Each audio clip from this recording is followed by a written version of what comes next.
Alright, we got a chanter's board here. Caravan down. Unfortunate news has arrived that Darkspawn have extended their incursion into areas previously thought safe for travel. A runner from a border caravan brings word that they unknowingly passed into infested territory and were being tracked by several unseen creatures.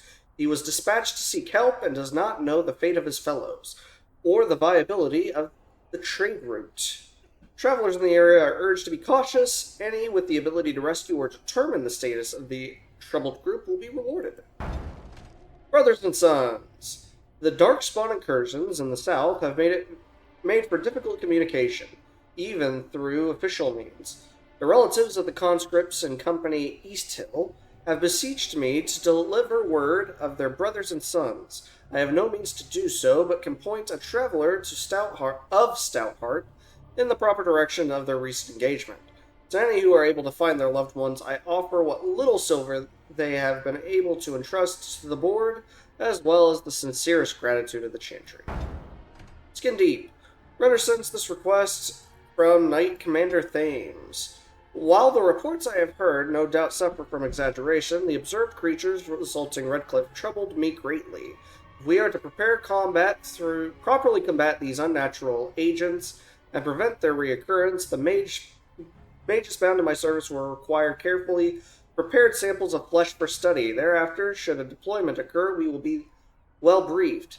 If there are any skilled warriors present, I would have them gather samples from any remaining creatures as close to the presumed source as possible. Chantry will reward the basic assistance with spiritual acknowledgement. If the request is exceeded, gold will be added, but the offer is limited. I think that's what the flesh is for, actually, that we've been picking up off of all the corpses. Desperate Haven.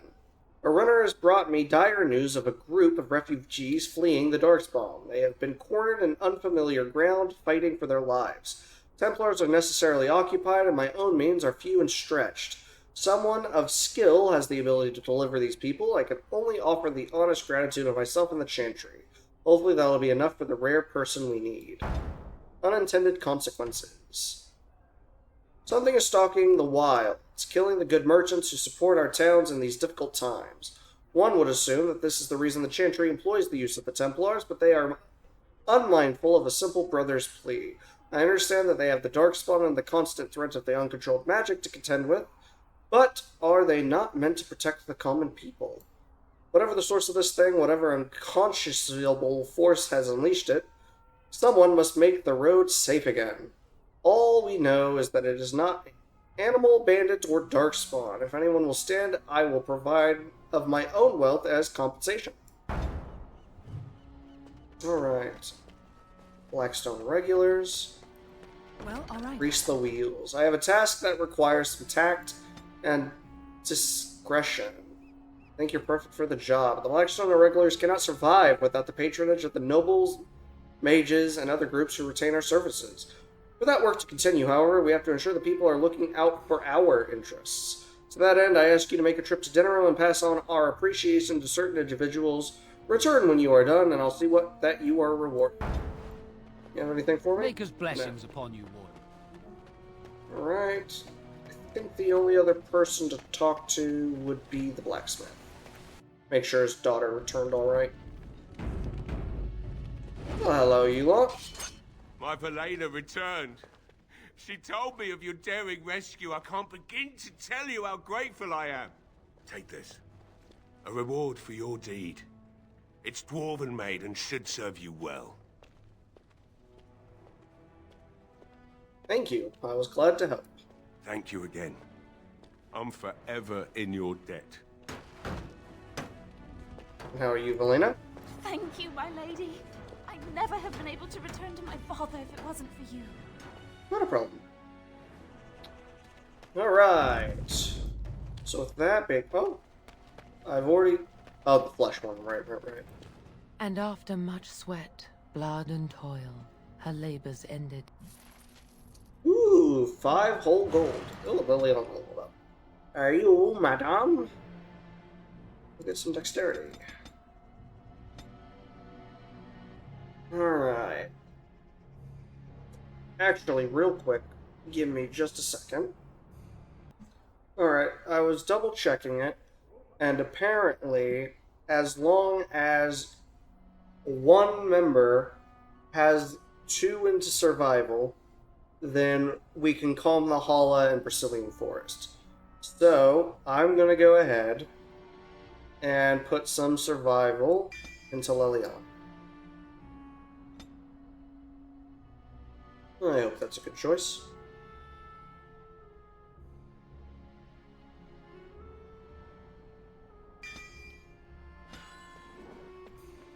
Hopefully she gets another skill before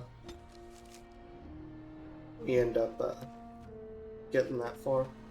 Let me think. There's nothing else to do in this town, but there was a chest in the general store.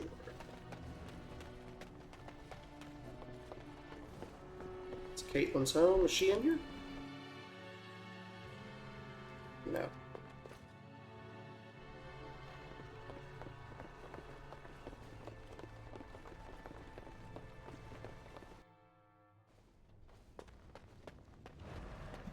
Well, all right. Which reminds me, there were a couple chests back in the Mage Tower we didn't get to open, because they required 4 lockpick. Anywho, onward to the camp.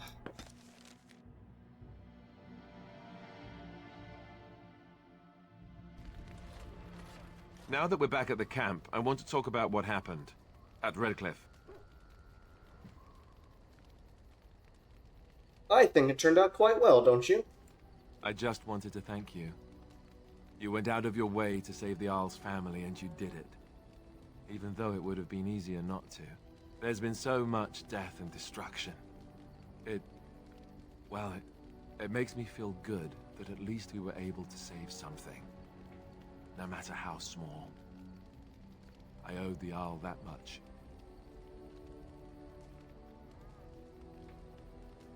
If we can stop the Blight, we'll save much more. You're right. Hopefully, by that time, there's still enough of Ferelden left to save. Good. Now that the warm, fuzzy part of the day is over with, we can get back to the ritual dismemberments. Oh, wait, it's not Tuesday, is it? Alright. Let's see. Barkspawn, do you have anything to do at camp? Your dog is filthy. I can smell him 50 yards off. Good. He will fell our enemies with a stench. That may be so, but all the same, I would like your permission to bathe him. Can't you just not smell him? Go ahead, he is getting a little rank. Excellent. I will get my soaps, and the dog shall have his bath after supper. Now, Barkspawn.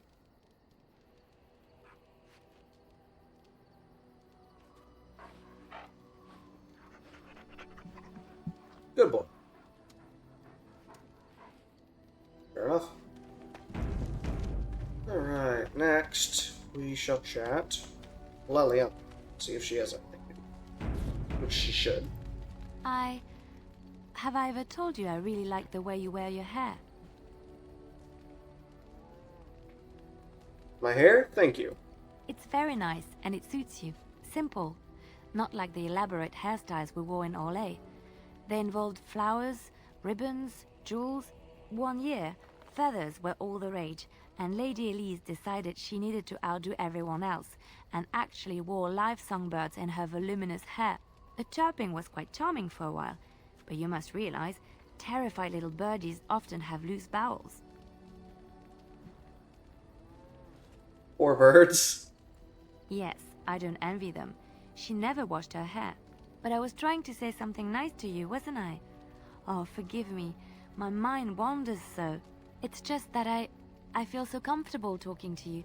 Like I could say anything and you wouldn't judge me. Well, we are friends, aren't we? Yes, very much so.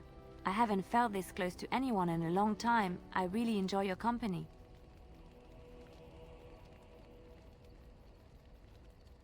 You are a treasured friend, Liliana.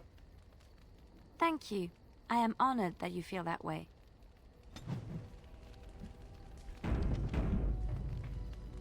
Something I can help with? I'd like to talk about something. Yes? What's on your mind? Why did you decide to come to Ferelden?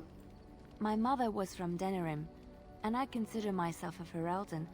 Mother served an Orlesian noblewoman who lived here when Orlais ruled.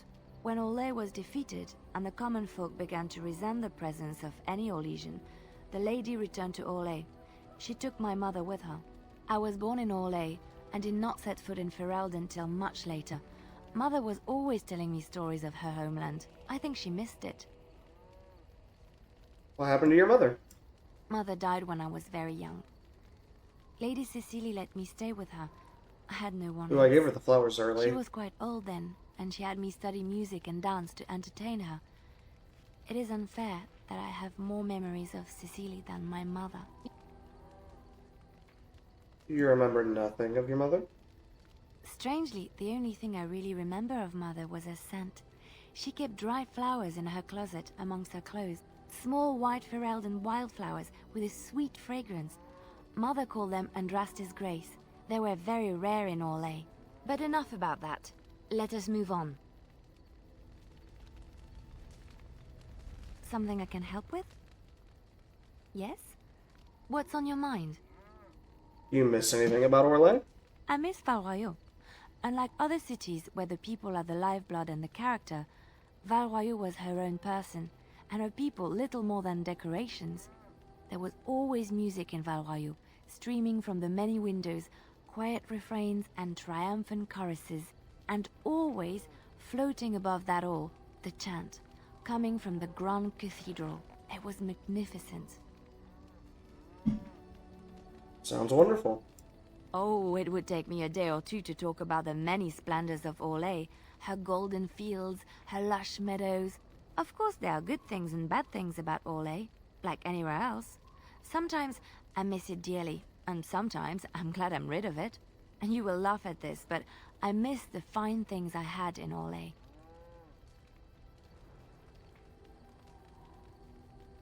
What sort of things? Dresses, fine dresses and furs. And shoes, of course. One can't mingle with nobility with bad shoes, you see. Orlais is very fashionable. Almost ridiculously so. But the shoes. Living with those ridiculous trends was worth it for the shoes. Shoes are shoes. They keep your feet dry. So special about shoes? Well, they're shoes. They're pretty. Some of them anyway. When I left Orlais, the fashion was shoes with delicate tapered heels and embellishments in the front. A ribbon, perhaps, or embroidery. In soft colors, of course. It was spring. Wouldn't it be hard to walk in? I wouldn't want to run in it, or have to enter battle, but for lounging in a lady's sitting room? Perfect. The shoes made in Orlais were exquisite. Not at all like these clunky fur-lined leather boots you have in Ferelden. Ugh, just look at them. Yeah.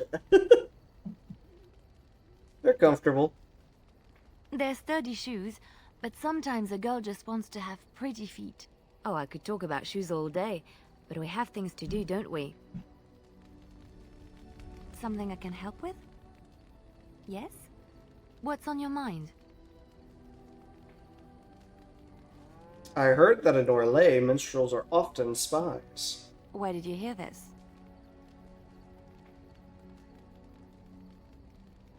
I read it in a history book.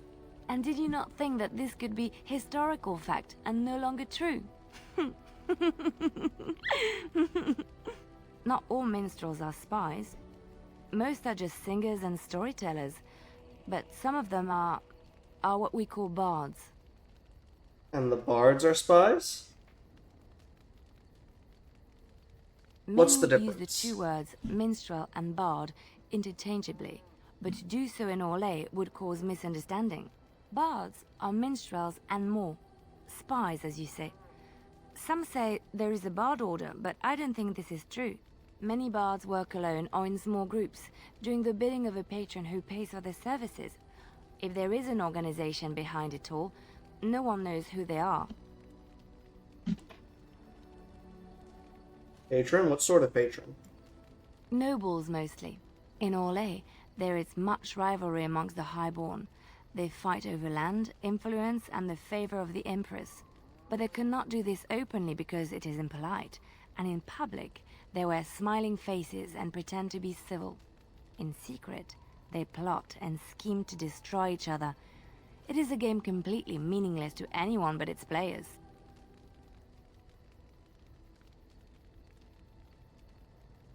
You seem to know quite a bit about these bards. And I shouldn't I, after having spent most of my adult life as one? You've guessed as much, I'm sure. But does it really matter what I was? What's past is past.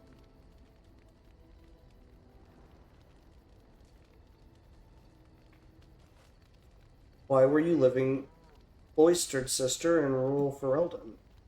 I found myself in Ferelden and sheltered from bad weather in the Chantry. And when the storm passed, I just did not want to leave. I like to see the Maker brought me here.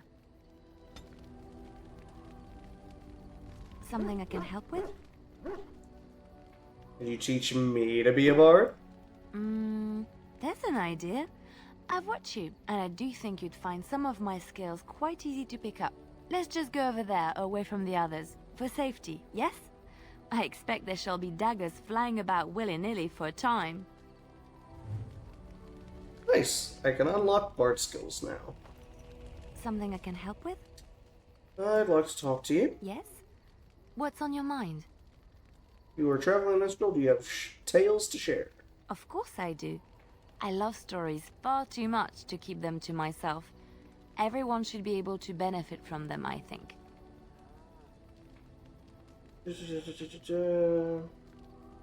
Which one?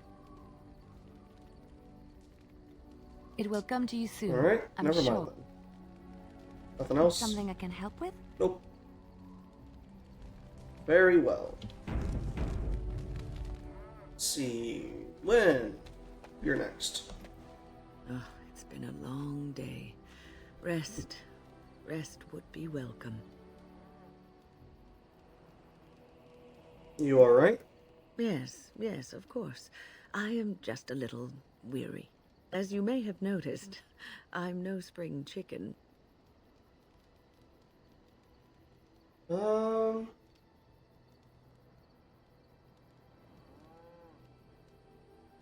are very sprightly for your age, though. Thank you. You're very kind to say so. But in all honesty, I do not know how many years I have left in me. I have lived for such a long time, but there is always something else to do. And I have to keep going in order to do it. I think I will be glad when I am done.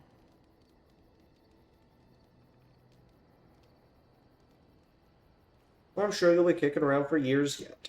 Oh, I don't know. I really don't.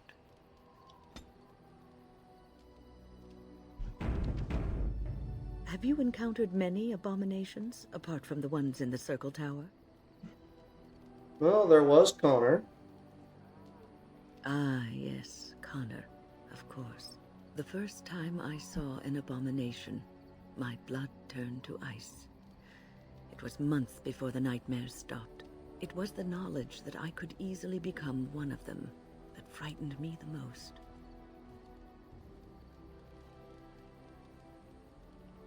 You're a great mage. You would never become an abomination.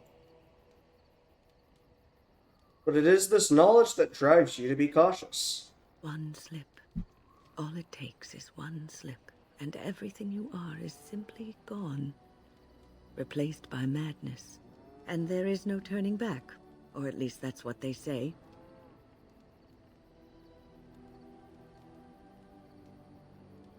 You have doubts? Of late, I have begun to wonder if there is any way an abomination can be cured. Or if a mage could be so possessed and still retain their sanity, their humanity. One retains one's humanity. One is not an abomination.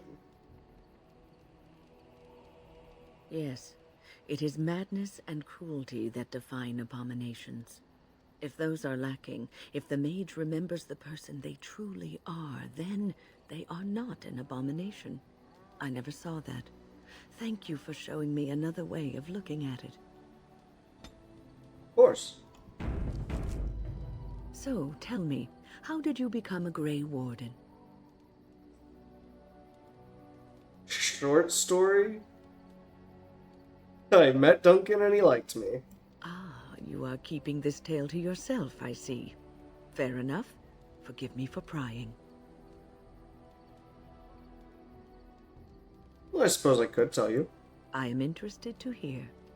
It's better than being a castless tunnel rat in Orslar.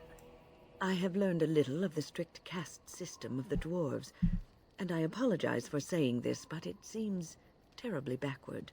Regardless of what happened in your past, I am glad you found a place with the Wardens, as I'm sure you are too.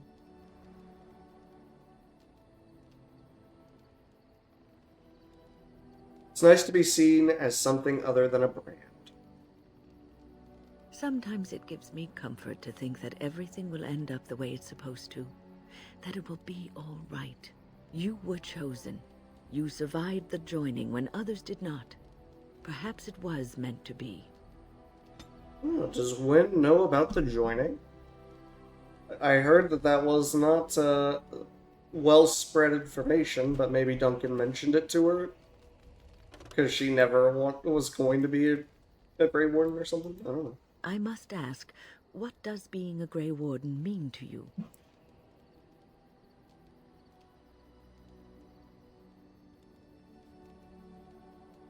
Means I've been chosen to do something important. There's that, of course. But there's more to being a Grey Warden than killing Darkspawn and saving the world from the Blight. Ultimately, being a Grey Warden is about serving others. About serving all people, whether elves or dwarves or men. You mean to say I serve as a protector? As a Grey Warden, you are a guardian of men, and you guard them because their continued existence is more important than you are. Thus it is you who serves, not they. I will keep that in mind. A good king, a true king who cares for his land, uses his power to rule firmly but fairly. He serves his people first and foremost. The king who does not do this, who believes that he is entitled to his power, who abuses it and uses it for his own means, is a tyrant. So in a way, having power confines you. If you live apart from others, and your actions affect only you, then you may do as you wish. But if you have power, influence, and strength, your every action will be as a drop of water in a clear, still pond. The drop causes ripples, and ripples spread. Think of how far they will go, how wide they will become, how will they affect the pond. But I've lectured enough for today. I should stop before I wear out my welcome. You're quite taken with each other, aren't you? Yes, quite. I've noticed your blossoming relationship, and I wanted to ask you where you thought it was going. Alistair is a fine lad, skilled in battle, but quite inexperienced when it comes to affairs of the heart. I would hate to see him get hurt.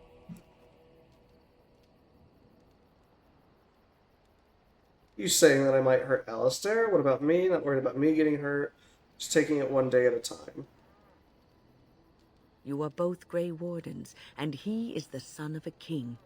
You have responsibilities which supersede your personal desires.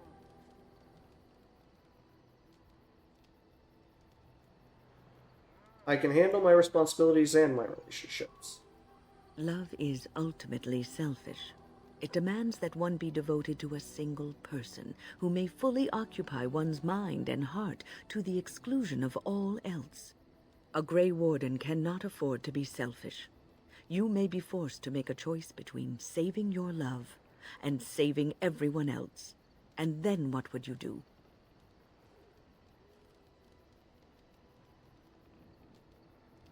What am I supposed to do? Tell Alistair to go away? I don't want to have to make that choice. Nothing is certain. Not in these times. You cannot take anything for granted. I want you to be aware of this. Alistair and I can handle whatever comes our way. If you insist, I have given my advice. Do with it what you will. Is there something you need? Why didn't you want to stay at the tower? The Circle is in good hands. Irving knows what to do, and he doesn't need me underfoot. For now, I will support those that battle the Darkspawn. I do feel I left things unfinished in Ostagar. There is so much left to do, and I would be part of it. I'm glad for your company. The Grey Wardens, all 2 of you, need all the help you can get. I will see this through to the bitter end, and after that, if I am still left standing, then I will return to the Circle.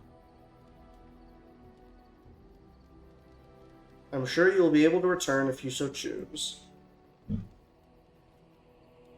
I wanted to make sure you really wanted this. No, of course I don't. I'm old and unsure of what I'm doing. Actually, I'd rather be in a warm chair in the sun, being served pudding, or some other easily digestible food. Sorry, I didn't mean it that way. I know. I was just teasing. The ability to laugh at myself is something I developed too late in life. But to allay your fears, yes, I am sure this is what I want. Is there something you need? I'd like to ask you something about the Circle. I will answer to the best of my ability. How did you become a mage? People don't become mages. They are born mages. The talent just surfaces later. But you are asking how I ended up at the Circle. I was brought there by the Templars, just like many of the other apprentices. I don't remember very much. I was very young then. How did they know you were a mage? I set a boy on fire. Oh! Why? It's a long story. I didn't have a family. I never knew my real parents. My earliest memory was of hiding in a hayloft on a farm, trying to keep warm.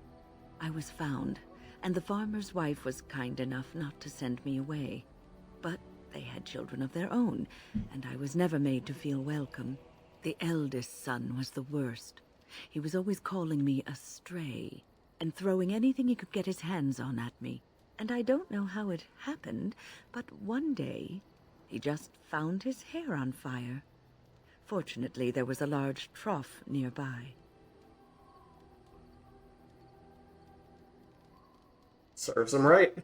He ran screaming, dripping head and all, to his mother. I was shut up in the barn, with a bowl of water and a crust of hard bread. The Templars arrived several mornings later. Were the Templars mean to you? One of them ignored me, but the other was kind to me. He gave me sweets and even sat me on his shoulders once when I wanted to look over a high wall that ran along the road. I'll never forget the moment the Templars led me into the entrance hall of the tower. I had never seen anything so grand in my life. I stopped being afraid then. I knew I was home. It's a great story. Well, that's about all there is to my tale. That's how I came to the Circle. What was life like in the tower? I would be lying if I said it was easy. First, there were rules, and we were constantly watched to make sure we behaved appropriately. Then there was the study of magic. We had to cast the spells just so, control the effects completely. A single word spoken incorrectly, a gesture out of sync, meant lack of focus. And we needed to have perfect focus, or we would be in danger. Danger from what? Well, we know what. At least you learned the dangers of magic from the circle. Without the circle and my mentors, I would not have been where I am today. And there was joy in life at the circle. The joys of fellowship, in knowing that you were not alone in your struggles. In spite of everything, I was happy in the tower, and I loved it.